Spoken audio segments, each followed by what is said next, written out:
du sang.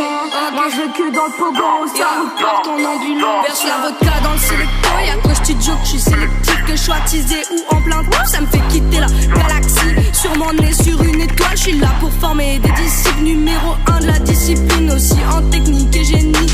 Ok, du coup je suis Bonnie. Cette année je représente Rennes sur le Buzz Booster, la région Bretagne du coup. Et j'ai un rap, une trappe assez énergique, dynamique, violente on va dire. Sans te toucher peut te faire mal. Je roule un dolé, leur lançant Doloris, le rap français va en redemander. Moi mes influences musicales, après on va retrouver quand même de ça dans ma musique, mais d'une façon, sous une nouvelle forme on va dire. Moi mes influences c'est beaucoup Medine, Lefa, c'est des choses assez un peu à l'ancienne quoique, des rappeurs capables de se renouveler. Sinon j'écoute énormément PNL, c'est pas forcément une influence musicale, mais ce qui pourrait me ressembler pour me situer, je sais pas, You've dit il y a 3 ans, ce genre de trap un petit peu Lil Pump, j'aime bien Lil Pump. Je fonctionne avec des beatmakers que je connais tout simplement, qui m'envoient régulièrement des packs et on s'arrange sur les prods. J'aime bien travailler comme ça parce que du coup ils commencent à comment, si, je sais pas si tu me captes, cerner vraiment l'univers musical.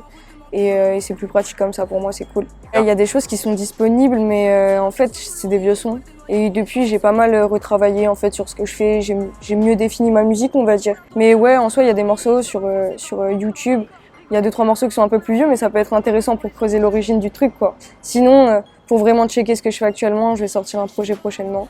Et on peut retrouver ça sur mon Insta bonnie.off, je tiendrai au courant dessus. Et tu rappes depuis combien de temps? Depuis longtemps. Avant, je rappais, mais je rappais pas mes textes. J'écrivais déjà, mais je rappais juste pour me faire kiffer les textes des autres, etc. Depuis que j'ai 10 piges, vraiment, pour moi, c'est un truc que je tiens depuis... Ça fait un petit moment, on va dire. Et j'ai commencé à rapper les textes que j'écrivais plutôt vers mes 13 ans, 14 ans, tout ça. À aller au stud, vers mes 17, et on est là. Je roule un dolé, leur lançant Doloris, le rap français va en redemander. Rigoler de ces rappeurs sans coloris, boîte de noyer pour les ensorceler. Je roule un dolé, leur lançant Doloris, le rap français va en redemander. Rigoler de ces rappeurs sans coloris, boîte de noyer pour les ensorceler. J'écris depuis super jeune, franchement je saurais pas situer, moi je dirais un peu plus jeune que 10 ans, tu vois, 8 ans, quelque chose comme ça. Et j'écrivais beaucoup, j'aimais bien la poésie, j'aimais bien les nouvelles, les trucs comme ça, des cours d'histoire, j'aimais bien travailler des intrigues. Et sinon ouais, j'écrivais des chansons on va dire, mais qui n'étaient pas destinées à être chantées ou quoi que ce soit, c'était juste pour m'entraîner. Et qu'est-ce qui t'a poussé comme ça vers l'écriture? Vers l'écriture, waouh, plein de choses. Le rap déjà énormément, la littérature aussi. Moi je kiffe lire depuis toujours. Je lis beaucoup de philosophie, notamment. J'ai toujours été touchée aussi politiquement, etc. J'ai l'impression que j'ai besoin de communiquer des choses, etc. Donc l'écriture, c'était la façon où j'étais le plus à l'aise. En fait, quand j'ai vu les rappeurs, comment ils transmettaient leurs trucs, je me suis dit, ok, c'est le mode opératoire qu'il me faut. Pour partager ou pour faire passer des idées? Des idées, des idées. Ma vision, tu vois. C'est surtout ma vision. Moi, je suis pas là pour dire aux gens comment ils doivent penser. C'est juste... J'aimerais bien pouvoir mettre les gens dans ma tête, tu vois. En vrai, j'ai une vie assez classique, l'air de rien. J'ai une famille qui est quand même cool. Il y a des problèmes, c'est toutes les familles, ça. J'ai grandi en banlieue parisienne. Je suis allée habiter à Rennes pour mes études. J'ai habité à Toulouse aussi. Et partout où je suis allée, au final, j'ai cherché à construire par rapport à mon univers rap, tu vois. J'ai cherché à rencontrer des gens qui étaient dans ce truc-là. Et c'est cool parce qu'aujourd'hui, j'ai l'impression que dans 3 villes, en l'occurrence, que ce soit Paris, Rennes ou Toulouse, je suis à l'aise, je suis chez moi. Quand on parle de rap, je connais du monde. Je peux faire mon truc. C'est plaisant de ouf. Et qu'est-ce que t'attends du rap? Qu'est-ce que j'attends du rap?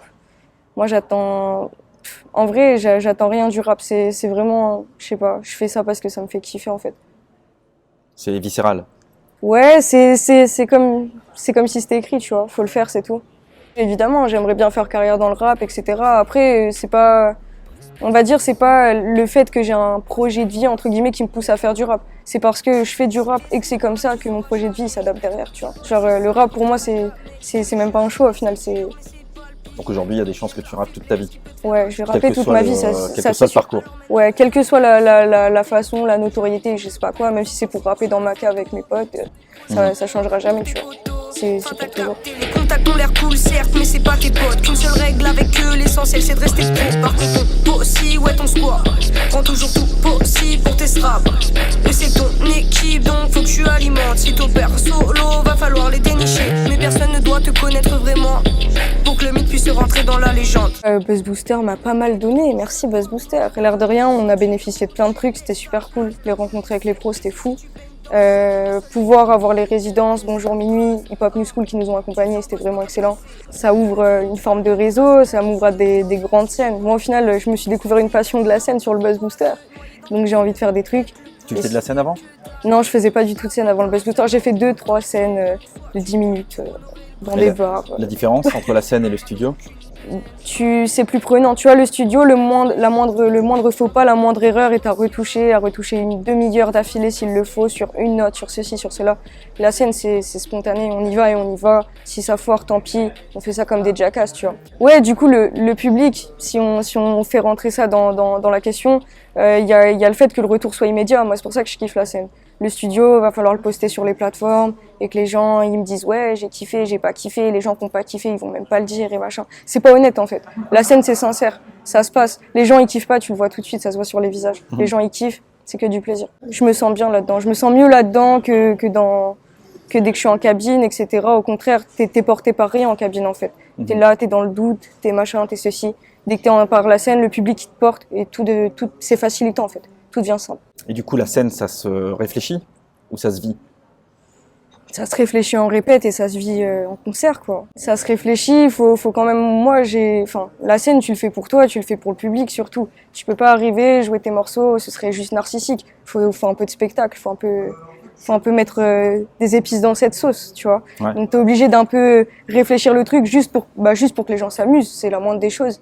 Et après, sinon, ouais, ça se vit, une fois que t'y es et on le fait. Tu vois, quand t'es dans le studio, t'es égocentré en fait. Quand t'es dans le studio, t'es égocentré parce qu'il y a 5 personnes dans la pièce et certes, elles regardent que toi, tu me diras sur scène c'est pareil, mais ils te regardent que toi pour te critiquer, machin. Et toi, t'es obligé d'être très attentif à toi, etc.